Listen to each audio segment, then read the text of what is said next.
செல்லம்மா, சித்து 2 பேருமே சேர்ந்து கோயிலுக்கு போறாங்க. ரொம்ப சந்தோஷமா போறாங்க. அப்ப சித்து சொல்றாரு, "நான் சாமிகிட்ட ஒண்ணு வேண்டிக்கினேன்" அப்படின்னு சொல்லிட்டு. "என்ன?" அப்படின்னு சொல்லிட்டு செல்லம்மா கேட்குறாங்க. "இல்லங்க, உங்கள தூக்கிட்டு கோயில் ஃபுல்லா சுத்துறேன்னு வேண்டிக்கிட்டேன்" அப்படின்னு சொல்லிட்டு சித்து சொல்றாரு. "என்னங்க சொல்றீங்க? உங்கள யார் இப்படிலாம் வேண்டிக்க சொல்றது? ஏதோ பொய் தானே சொல்றீங்க" அப்படின்னு சொல்லிட்டு செல்லம்மா சொல்றாங்க. "இல்லங்க, உண்மைதான்." "ஐயய்யோ! நான் வரல" அப்படின்னு சொல்லிட்டு செல்லம்மா சொல்றாங்க. "அதெல்லாம் முடியாது. வேண்டுதல கண்டிப்பா நிறைவேத்தி ஆகணும். சாமி நமக்கு எவ்வளோ ஹெல்ப் பண்ணுச்சு" அப்படின்னு சொல்லிட்டு சித்து சொல்றாரு. அப்படியே செல்லம்மாவ தூக்கிக்கிறாரு. தூக்கிட்டு அப்படியே கோயில் ஃபுல்லா சுத்தி வராரு. செல்லம்மா என்ன விடுங்க வேண்டான்னு சொல்றாங்க. ஆனா கேட்கவே இல்ல. அவரு கோயில் ஃபுல்லா சுத்திட்டு வராரு. அப்போ ஒருத்தவங்க நியூஸ் பேப்பர் படிச்சுட்டு இருக்காங்க. அத பார்க்குறாரு. "கொஞ்சம் குடுங்க" அப்படின்னு சொல்லிட்டு வாங்கி பார்க்குறாரு. பார்த்தா வீடு ஏலம் அப்படின்னு போட்டிருக்கு. "என்ன வீடு இது?" அப்படின்னு சொல்லிட்டு பார்க்குறாரு. பார்த்தா மகேந்திரன். "ஐய்யய்யோ!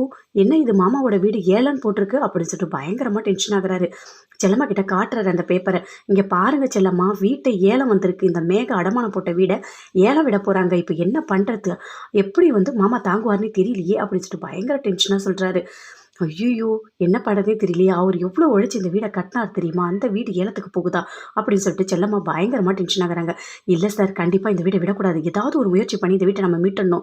இது அப்பாவோட உழைப்பு. ஒவ்வொரு கல்லும் அப்பா உழைச்சு கட்டினது" அப்படின்னு சொல்லிட்டு செல்லம்மா சொல்றாங்க. அத கேட்டோனே சித்து சொல்றாரு, "விடக்கூடாது. அந்த மேகாவ விடவே கூடாது. எல்லா சொத்தையும் எழுதி வாங்குனா பத்தாததுக்கு வீடு ஏலத்துக்கே வந்துடுச்சு. இனிமே அந்த மேகாவ விடக்கூடாது" அப்படின்னு சொல்லிட்டு பயங்கரமா கோவப்படுறாரு சித்து. "ஆமா சார், விடவே கூடாது. ஒரு வழி பண்ணணும். போய் கேட்கலாம் நேர்ல" அப்படின்னு சொல்லிட்டு செல்லம்மா, சித்து 2 பேருமே போறாங்க. போயிட்டு மேகாவ பார்க்குறாங்க.